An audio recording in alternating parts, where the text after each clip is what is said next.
Olá, bem-vindos ao nosso canal Ensinar com Património, da nossa rúbrica Histórias que nos unem. Hoje temos um vídeo especial de Natal, onde vamos apresentar algumas sugestões de presentes para os mais novos e para os mais velhos. Eu tenho este jogo, que não é português, nem sequer teve uma grande adesão histórica na Europa, portanto é um jogo tipicamente africano ou asiático, portanto tem uma expansão muito grande na Ásia e na África, que é um ouri. Portanto, é um jogo conhecido por semeadura e captura, em que nós distribuímos 4 pecinhas em cada um destes espaços. Sim, sobram 2 porque eu trouxe uma a mais. E depois temos que distribuir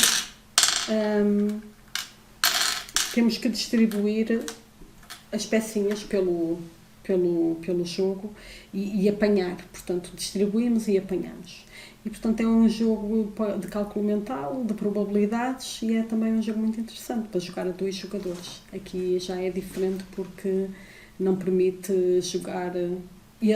especificamente, não permite jogar mais do que 2 jogadores. Existem outros maiores, tabuleiros maiores, e mesmo os tradicionais africanos que permitem jogar a 4 jogadores e a mais, não é? Que interessante, eu só conhecia mesmo a 2 jogadores. É, eles têm um tabuleiro grande, tem um tabuleiro e tem formas, por exemplo, no chão, de fazerem uns buraquinhos e depois jogam vários jogadores ao mesmo tempo também. Como é que se joga? Por exemplo, pega-se num, não é? Distribui-se. Depois o outro jogador pega no seu e nós distribuímos sempre para a direita. Também distribui.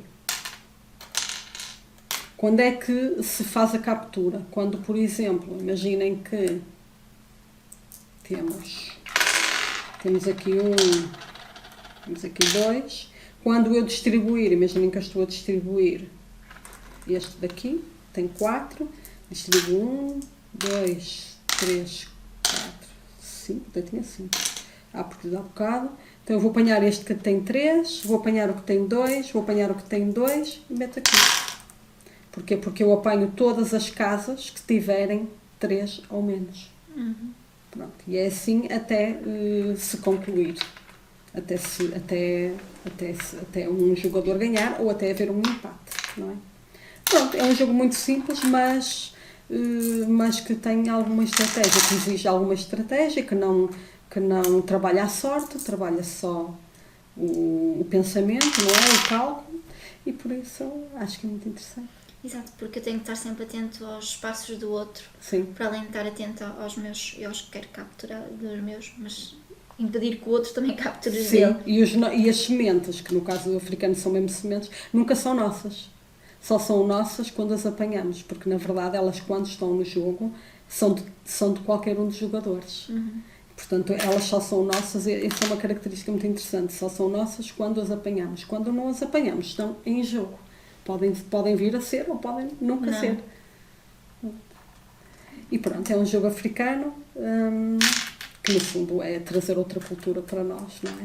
E talvez começar a jogar um jogo que não é especificamente europeu, não é? E que não tem assim uma grande adesão ainda.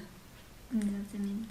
Talvez também para a limitação de ser só para 2 pessoas ou por falta de conhecimento também. Sim, porque ele nunca teve expansão verdadeira na Europa.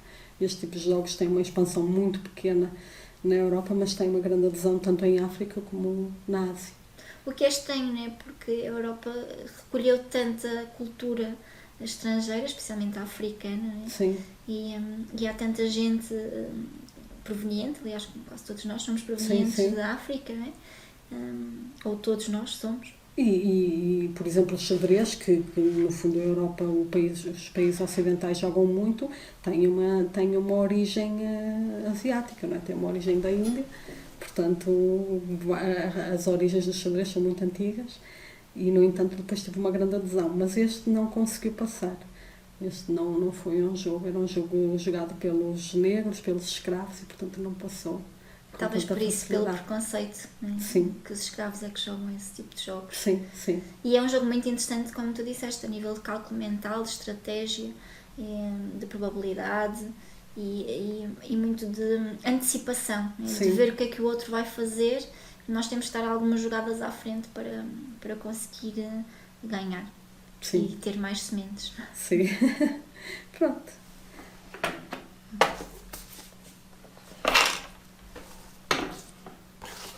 Agora estamos no fim das nossas sugestões para o Natal. Foi assim um grande vídeo, não é?